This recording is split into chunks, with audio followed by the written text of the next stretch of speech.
Hoy! Hoy! Hoy! Magandang araw mga kaboses. Araw ng manggagawang Pilipino, Biyernes 1 ng taon 2026. Sa loob ng ilang araw, tinalakay natin ang katotohanan tungkol sa droga.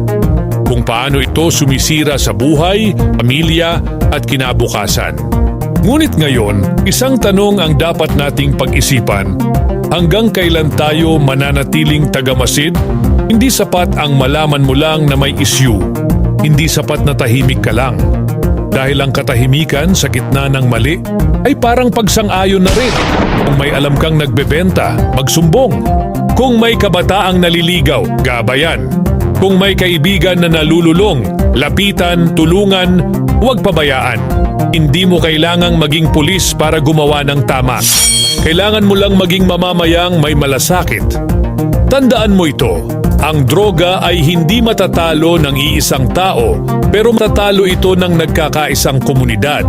Simulan mo sa sarili mo, simulan mo sa pamilya mo, simulan mo ngayon. Dahil ang laban kontra droga, laban ito para sa kinabukasan ng bawat Pilipino. Ako po si Mang Jose. Ito ang inyong boses laban sa droga. Hoy! Hoy! Ising